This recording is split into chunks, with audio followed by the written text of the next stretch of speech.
So this is my growth mindset project for teaching diverse students in the College of Education.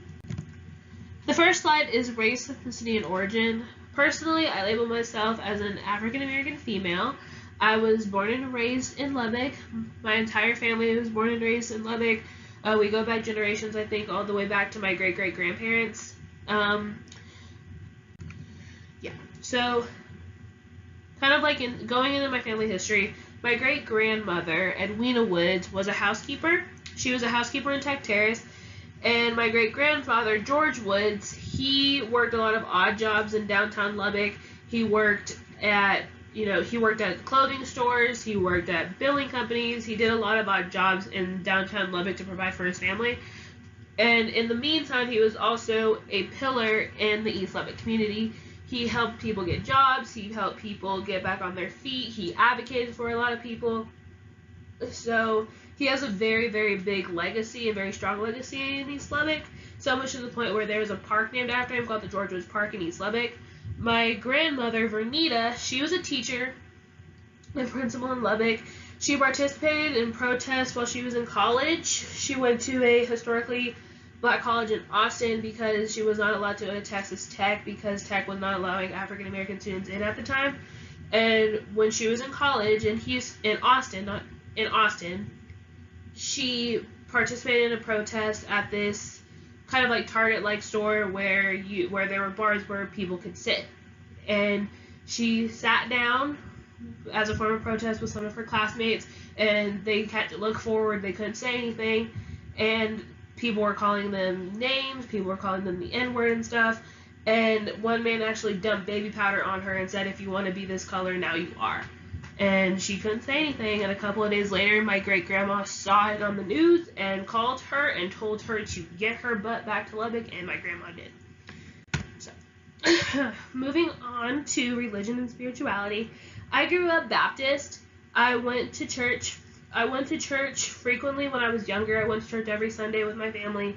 But when I hit middle school, I didn't go as much as I should have because I was dealing with a lot of personal things at the time.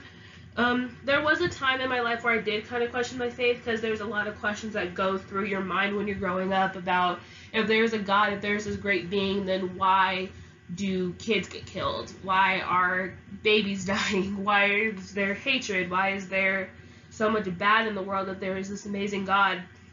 And that went on for a little while, but as I got older, I kind of began to strengthen my relationship with God. And right now, and as of now, I do believe in God. I am a Christian. I do consider myself a Christian, but I don't really talk about it with people because, in my opinion, it's my faith, and it's between me and God, not between me and the world. So these are some pictures of my family. The one at the top left is a picture of my great-grandparents, George and Edwina, and then the picture next to it is of the man holding the diploma. That's my uncle. He is a huge part of my life. I'll talk about him a little bit later. For my entire life, he's basically been the father figure in my life. He's taken me to dances. He's volunteered at schools. He's just been that father figure for me. The picture at the bottom left hand is a picture of me and my entire family. Me, my mom, my grandma, all our aunts and uncles and cousins. We're a pretty big family, and it's a lot of fun when we get together. And the picture on the far left, that is a picture of my grandmother and my great-grandmother. Gender and sexuality. Personally, I believe that gender and sexuality is a spectrum. I believe it to be a spectrum because I think we're all such complicated people. It's really hard to fit something so complicated into you're either one or the other. There has to be some gray area in there. My family's very traditional. We really don't discuss it. We don't really talk about it. I grew up with a single mom, so the traditional gender roles didn't really apply to me because everything that needed to be done, my mom did. So, like cooking, cleaning, taking out the garbage, mowing the lawn, everything that needed to happen, my mom did. Traditionally, in the African American culture and in my family, Well, I guess in most African American families, the men are the providers and the woman is the nurturer. But not in my family.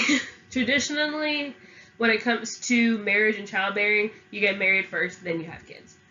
So do with that information what you will. Age and accessibility. I'm 21 years old.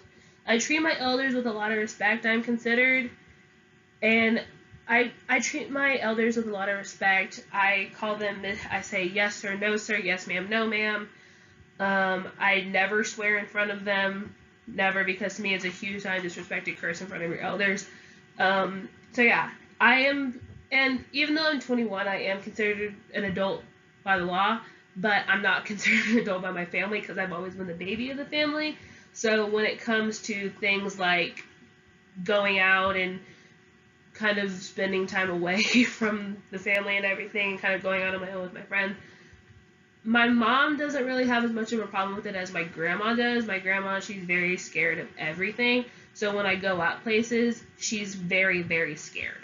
She gets very scared when I go out by myself. But my uncle and my cousin, they're the complete opposite. They're like, you're 21, you can do what you want to do. Like, have fun, just be smart, don't be stupid. And I'm like, cool. And when I'm around my peers, I do consider myself to be a little bit more free-spirited around my peers. So I feel a little bit more comfortable, maybe like swearing a little bit or talking about things like alcohol, sex, stuff like that, because like we're all going through it, we're all the same age, so it doesn't really matter. Socioeconomics.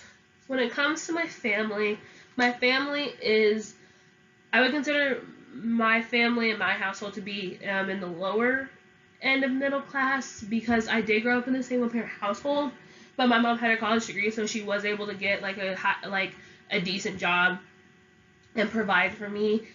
I'm my mom's only child, just to put that in there.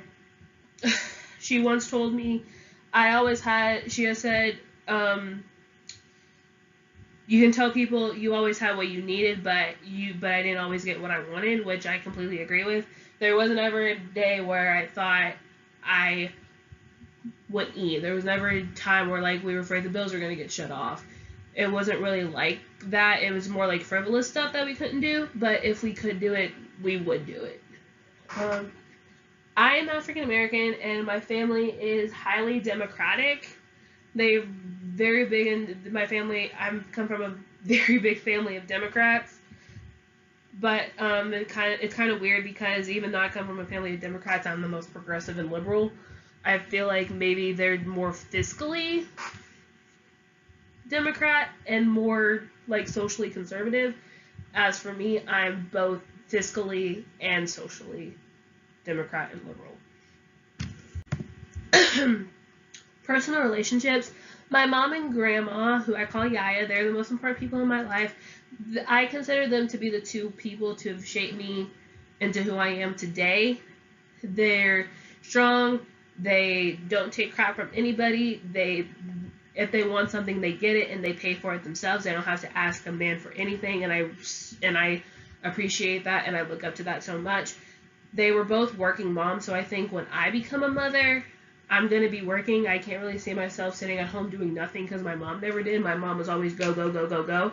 And so was my grandma up until 10 years ago when she had to retire. But she still is on the go now. She's not working, but she goes shopping a lot, and she is still involved in the Islamic community. Topics like racism and sexism were something that was taught to me from a very young age.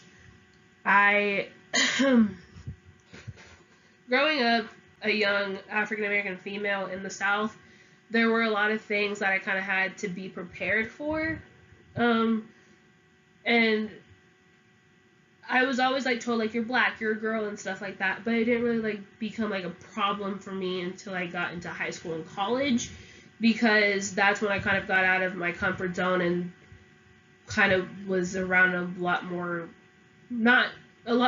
diverse people towards me. So I was around a lot of white people, and I was around a lot of white people and a lot of Hispanics, and there's sometimes I don't really like have nice things to say about African American people or people with darker skin, so I was just kind of prepared for that from a young age. Race was always something that was spoken about in my family because, like I said, I always knew I was black from a young age. I just didn't know it was a problem until I didn't know people would have a problem with it until I got older. But I'm black and I'm proud. And also respect and discipline was always stressed in my class or like in my family. I was always taught for me from a young age, when you go into someone's house, you go to your friend's house, you never call their parents by their first name. So if their mom's name is Becky, you don't go in and say, like, hey, Becky, how was your day? You say, hi, Miss Becky, how was your day? Thanks for having me over. And that's just the way it was. And if you didn't do it, you were seen in not a good way. You were kind of seen as disrespectful. Cultural diversity. For the majority, well, not the majority, from probably, the majority of my life, I've always been the diverse one in the group. I've always been kind of like out of one of 2 or 3 black people in the class or in a group or something. It was just something I was used to until I got to Texas Tech, when I started meeting other African American girls like me that I had stuff in common with. So it was really, really cool to have that happen. And because I was always the diverse one in the group, and also since my grandma had such a big impact in East Lubbock and in education in Lubbock, I always felt like I didn't deserve anything or I never earned anything in high school because of those things. Like, oh, I didn't get it because I was smart enough. I got it because I was the only black girl. Or I got it because, oh, her grandma's on the school board. Of course she got to go on the trip. But as I got older and I got to college, I realized everything that I did because of me, because I'm smart and I deserve it. Because you can't buy anything in college. You can't, like, bribe your way into a trip in college. You have to do it on your own merit. And I've gotten stuff because I did deserve it, and I've also didn't get stuff because I didn't deserve it. And that's just what life is, and I'm happy I'm dealing with that. Almost all of my friends in high school were either white or Latino, which kind of was okay with me, but it kind of gave me a complex when it came to my looks, because I always had, like, really, really, like, kinky curly hair, and they would always come to school with, like, their straightening irons or their curling irons and, like, straightening them in, like, the classrooms before the bell rang. And I thought that was so cool, and I wanted a straightening iron. I never got one, and I'm happy I did, because I don't want one now. I don't need it. But that's just, like, the type of things that I had to deal with. I didn't make friends that looked like me or that I had stuff in common with until I got here to Texas Tech.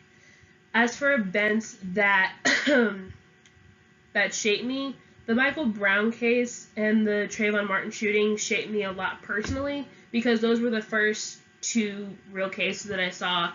2 innocent, unarmed black men, or not black men, black boys, because they were still teenagers, get shot for being black or for looking suspicious at night, which I think is stupid. And I think for, like, my family, I think something that shaped them a lot were maybe the LA riots in the early 90s with, like, Rodney King and all that stuff. Group memberships. I first became aware that I was a racial minority in 4th grade when I was plucked from my predominantly African American elementary school and put into a more white-dominated elementary school. And I just was like, oh, I'm a fish out of water. And it was really shocking for me. And I think up until, like, a few years ago, I had a really bad complex because I never thought I was black enough, because I never, like, had friends and I never had stuff in common with anyone in my class. So it was just really hard for me. As for the other identities that I talked about, they were just things I realized as I went through college, because you're kind of coming into your own and growing as you get to college. And lastly, in the past few years, I've learned that I have a lot of culturally diverse friends, and I think it's really, really cool. And I think that goes to show how open my mind is, because when I find someone or meet someone, I don't think, like, oh, I'm going to be friends with them because they're black, or I'm going to be friends with them because they're gay. I'm going to be friends with them because we genuinely have a connection and we can, like, have fun together and we can really help each other. So, yeah.